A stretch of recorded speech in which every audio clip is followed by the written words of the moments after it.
Well, I'm delighted to say that joining me on the Godcast this week is Cheryl Frances-Hoad. Cheryl is a British composer, and I'm looking forward to having a lovely conversation about music and other things. Cheryl, great to get you on. How are you? I'm very good, thanks. Yeah, I'm very well. Enjoying the summer? Um, yeah, when I can stay inside in the cool, but yeah. Yeah. Okay, well, thanks for coming on. I just said briefly off camera that I've been keen to get a composer on for a while because I'm a huge f fan of music, and I'd like to further on in the discussion just get into a bit how you put your music together. But first, perhaps a little bit about yourself, Cheryl. Were you always a music fan? Just tell us about life as a young Cheryl. Um, yeah, well, I've never really known anything different, actually. My mum's a flute teacher, so I grew up sort of sitting in the corner of the room while she taught when she couldn't, when nobody else could look after me.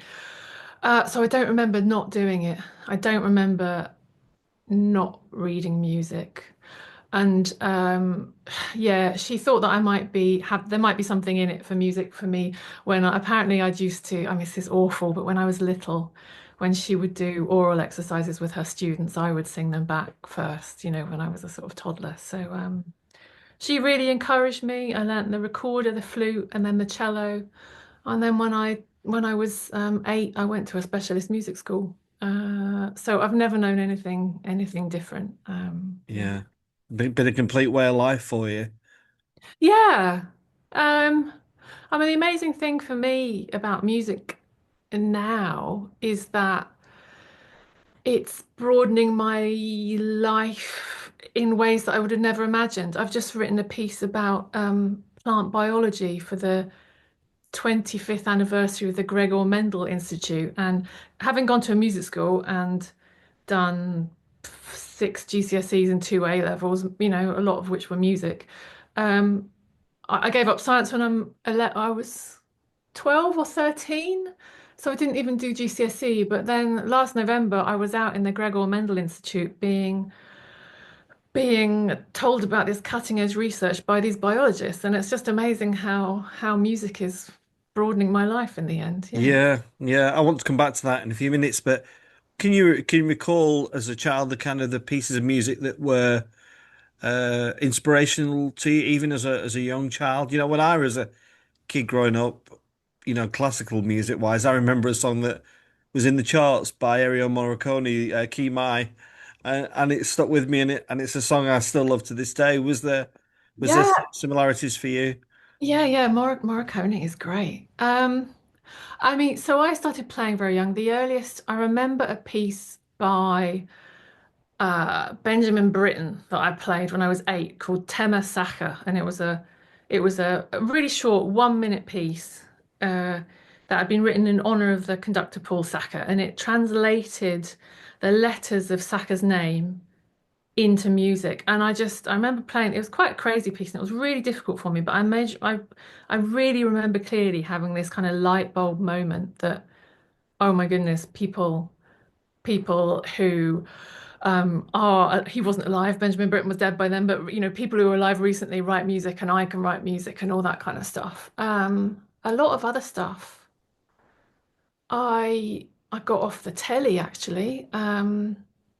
I can't. I wish I could remember what advert it's for, but I remember Take Five on a car advert, and I remember just dictating that, and it took me. I mean, it must have taken me like a month to do it, to wait to hear the advert every time. And a lot of my house is very classical, so a lot of other kinds of music I discovered through the telly and would write down on manuscript paper and things like that. Yeah, but Were your parents always kind of intent that you were gonna go into music?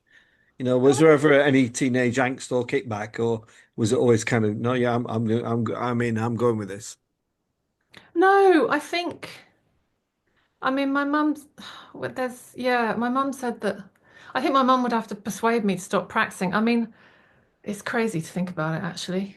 I was painfully shy as a child, to the extent that people thought there was something mentally wrong with me. And um, I basically I didn't really speak much, but I would just fill up p manuscript books with paper, and I never had I never had any nerves playing. I developed them later when I was 15, sort of around that age. I got crippling stage fright, but I'd never had it till then, and that was the point that composing really took over for me, I guess. Yeah, yeah. So yeah. And tell us what it was like. I mean, my father is dead now, Cheryl, but he was a huge fan of Yehudi Menuhin, and he was always being played in the Frost residence to go and study and be educated at a place like that. Give us a flavour of what life was like at the school.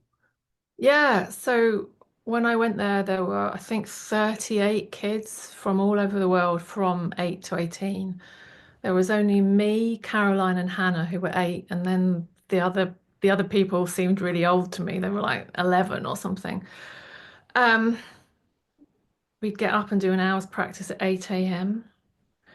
The day would finish, I think, at 6:30, and we'd have practice built into it, so 4 hours or something of practice. And then we'd have other subjects. I mean, it was because it was a small school. I was really lucky that there were small class sizes.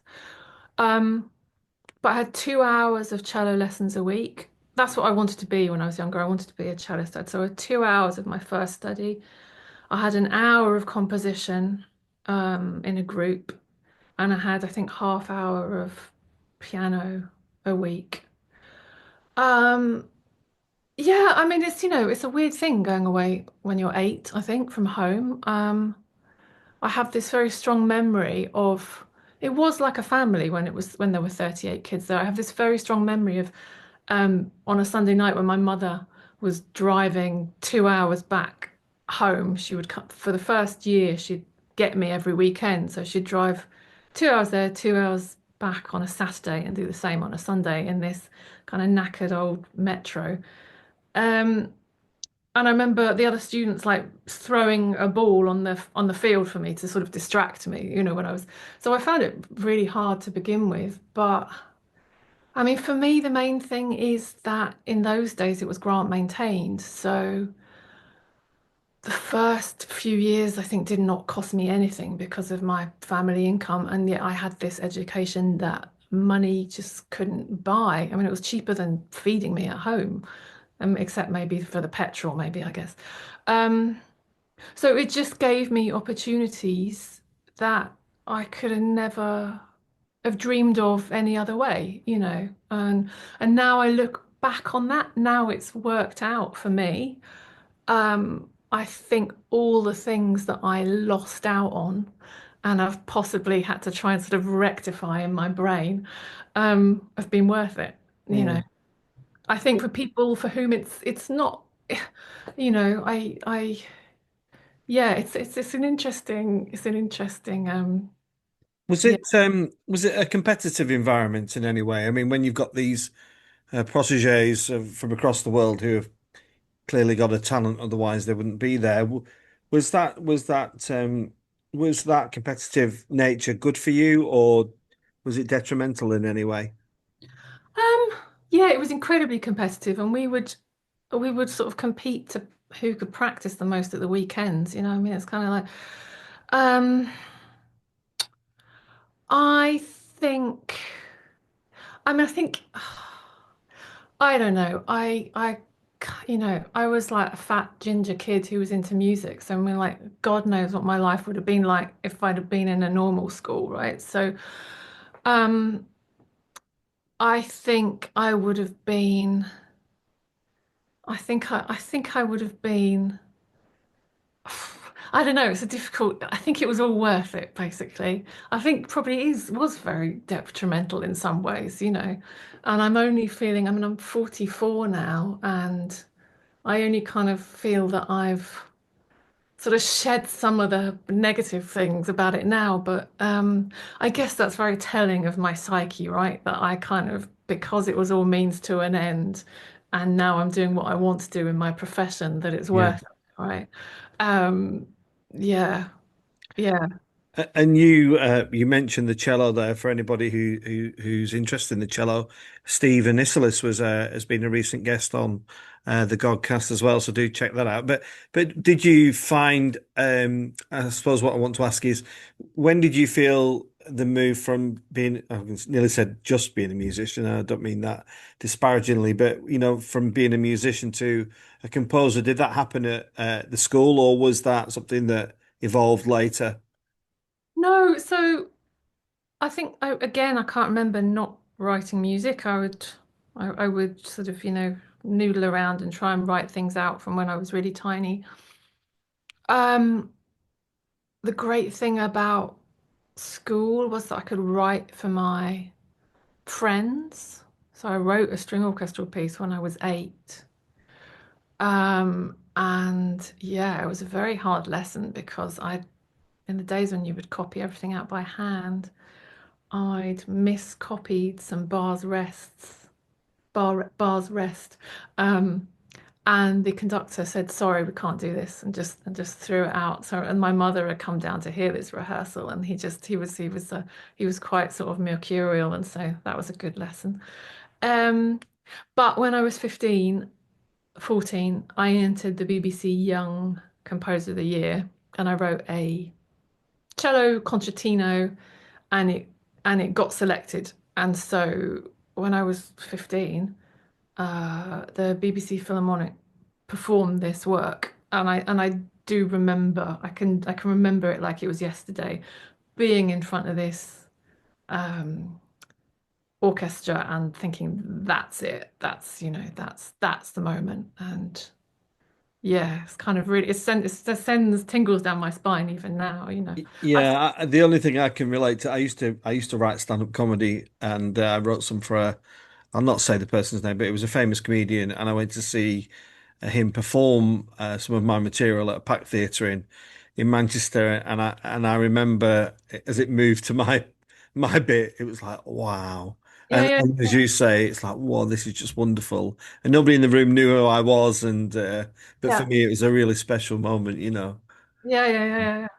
I need to ask Cheryl because I am a huge lover of music, probably more in the contemporary world. I love electronic synth from the 80s, like bands like Depeche Mode, those kind of things. But and I'm really curious that when you start a project, where do you start the project? So if you're given uh, a theme, so I noticed that you were invited to write something for Nine Lessons and Carols, weren't you? Where do you start a project like that? Bearing in mind, there's a lot of good stuff already out there in that genre and that area. Where does it start for you? Yeah, wow. Well, that for that piece specifically, or Well, that and more generally, yeah. Does it yeah. start with an idea? Do you kind of make a few notes? Does it start at the piano? Does it start with a picture in your brain? So I mean, for that, for the nine lessons and carols, I mean, that was sort of extra pressure. How did I start? I mean, I think I still so with choral music or vocal music, mostly I think I start with text. Um, or perhaps the people who are commissioning it. I mean, I'd watched Nine Lessons and Carols every year of my life, so I really sort of, I'd heard the choir a lot. Hmm. It was trying to find a text that really appealed to me.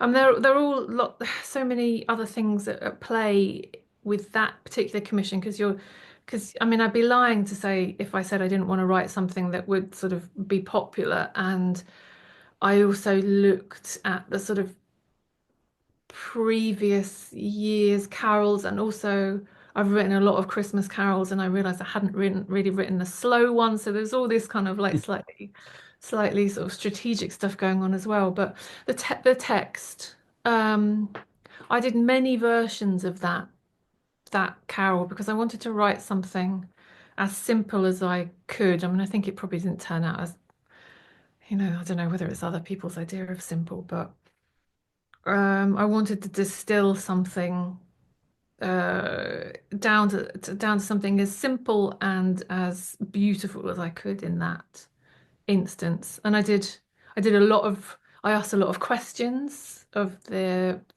director of music there, Dan Hyde, about, ranges, and yes, being really, really careful to make sure that I really wrote really well for the singers in that choir.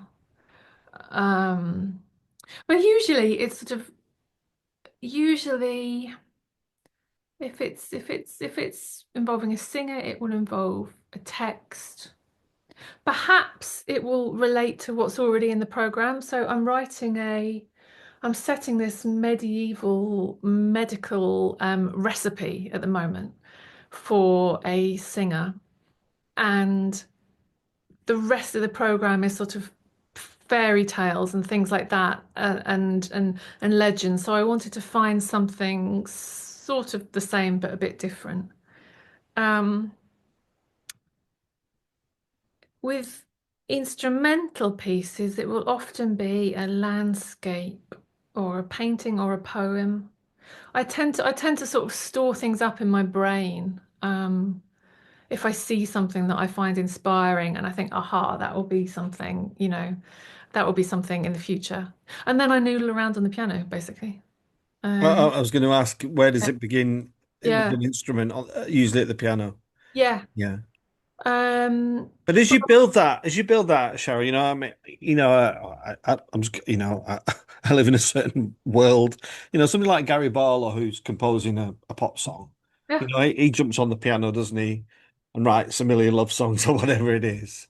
With you, you're not just you're building sounds, aren't you? So you've got all the various instruments that might be in an orchestra. Just how do you do that? I'm so fascinated to learn. Where does the other music join in? I can imagine for me this would take years, but I think it probably does take years, and it's just sort of like an endless feedback loop. yeah, Because if I'm so I've just written something for choir and orchestra, and I definitely had. I knew the bits that, say, okay, that bit's going to be wind, that's going to be brass, that's full orchestra. And I had, perhaps that's in response to the text. yeah.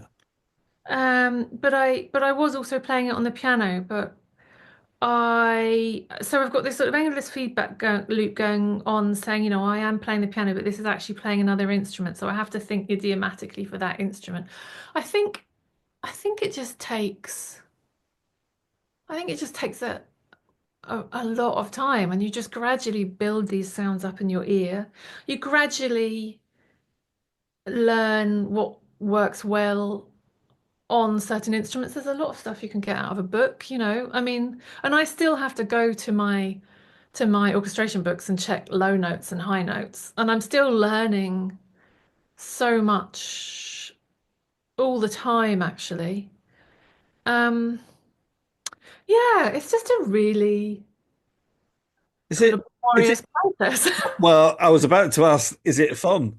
Or is it almost like a hobby where you kind of just, okay, this is what I need to achieve today, or in this period Yeah. of time I've got, or does it become, the moments where you just kind of walk off in off and thinking this is going nowhere? Yeah, no, they definitely are. I'm kind of learning as I get older. I'm learning to sort of trust my instincts more and just do it. And I've spent quite a long time feeling a bit guilty about that, because you always think if something comes easily, you think like, oh, is this too easy, And then if you start to spend ages, I have had times where I've, really mapped out a piece in terms of like exactly what's going to happen where, and you think, am I being too academic? Is this not going to communicate well enough? And you just have to. I just got very good at sort of um, talking to myself, actually, about. I don't know. There's something. I used to have terrible. sort of fear at the beginning of each piece, staring at the blank page and thinking I'm never going to be able to write anything ever again. But I've just kind of drummed into myself that empirically I have done this. And I've done it before and I will be able to do it again. And that seems to have worked actually. Um, I haven't had, touch wood, writer's block for a long time. That's mainly because I don't really have the option. Um, and a lot of it's just very practical. I went through, I've I went through yesterday. I've got a big piece that I've got to start on Monday, and I've got mm, a bit less time than I would like. And I've gone through my diary and I've counted out the days where I'm actually free, and I've divided the length of this piece by the days I have. So I have a sort of route map in my Mm. mind.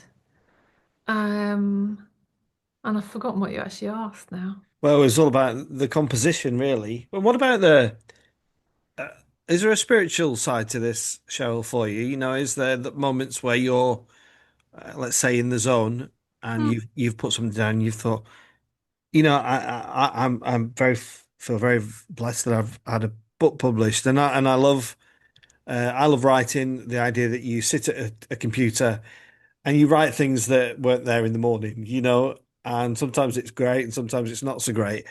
But when it's great, it feels fabulous for me, it does feel spiritual for me. Yeah. Just relate that to your work as a musician and composer, Cheryl. Um, well, does it feel spiritual for me? No, no, it doesn't. But I've I'm a I've got really practiced at allowing my subconscious to do the work. Um, and I'm certainly at my happiest and most content. I mean, there is something the happiest I am probably is when you are in that flow and things seem to just magically click into place. And that is sort of what makes life worth living for me, I guess. Mm. Um, that happens extremely rarely for me, um, but it does occasionally. Do you see what you do? Do you see it as a gift, Cheryl, or do you see it as a kind of a skill that you've acquired? What would you say to that one? It's really interesting. Yeah, I guess, I mean, so since I was tiny, I've heard music. I heard music before I was born. Um, so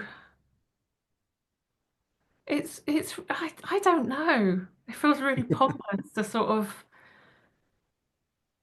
I mean, there's certain things that I've been born with. I mean, I've got perfect pitch, for instance. Like, I don't know, is that genetic? I don't know. Actually, my mum sort of got it, but not really. Um, I, I mean, I must be, yeah, I don't know. I don't know. We have to think about it, send the answer on a postcard. It's like I mean, I do know I that, think it's a gift. yeah, I mean, And yeah. I mean, I've basically, I mean, there's so much training, but I did have a natural aptitude for it. And why did I have a natural aptitude for it? I don't know. Um, is it just because my mother was a musician? I don't know. yeah, I know my kids, Cheryl, one of my kids, she's 23, and she's got a job, a good job. She's an estate agent, but then she sees, some young woman her age who's kind of conquered the world as a pop star or something. She kind of goes, well, look at her, look at me, how's that happen? And it's that kind of, well, is it a gift? Is it just hard work? What is it? And sometimes Yeah, it's just circumstances, isn't it? It is yeah, just sometimes circumstances. Yeah. yeah. I don't know. I guess I'm just very lucky to have found what I love doing. Yeah. One of the things that I watched recently, I love watching Jules Holland later, and he had Luciano Einaudi on, and he was simply asking him to. Uh, Jules was giving him a color, and he's asking him to play the color, it was one of the best things I've seen on telly for it. It's like, so okay, Lucio, give me blue, and what would that look like? And I found it really a piece of magical TV. Do you enjoy that bringing in the light, bringing in the dark, bringing in the grey, bringing in the sun, the yellow? Yeah, yeah, yeah. I mean, I think I have a really clear relationships with color and harmony. I'm not synesthetic. I have a friend who is a composer who really is, but I have a very yeah, it's great fun. I mean, I could never write a Christmas carol which wasn't either based around E minor, G minor, or F major because they're sort of green, red, Yeah. and brown, um, or white, C major. Um, yeah, so I have really, and yeah, it's.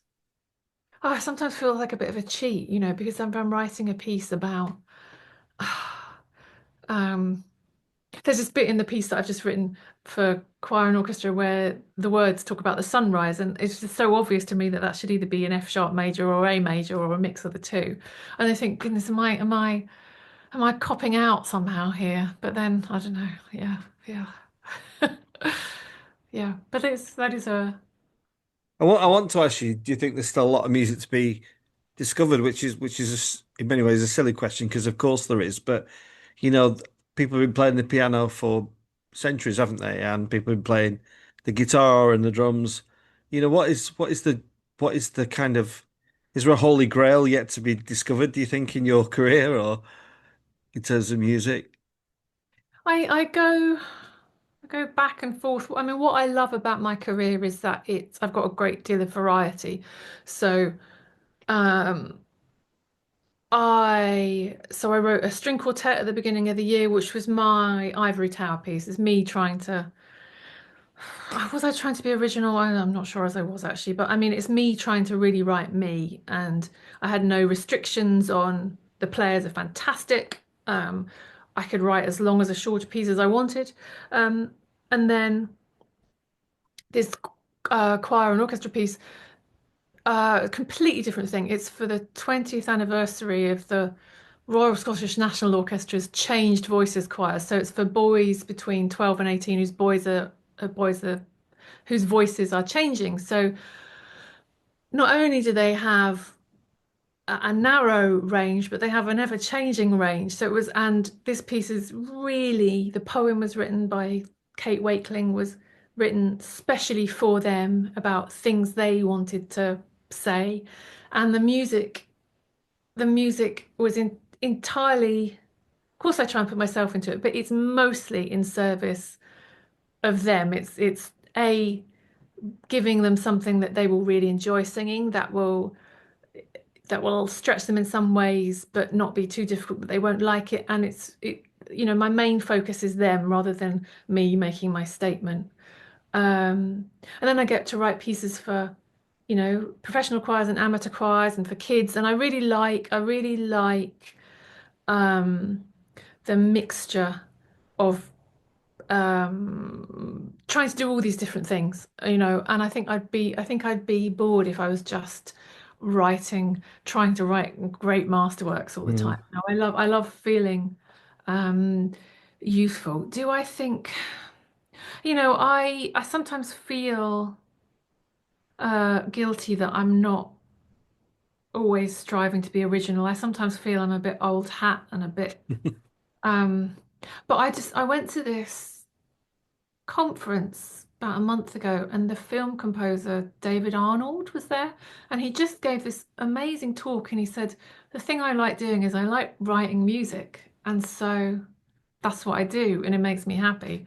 Um, and I'm trying to take that approach, really. That is there anything new to discover?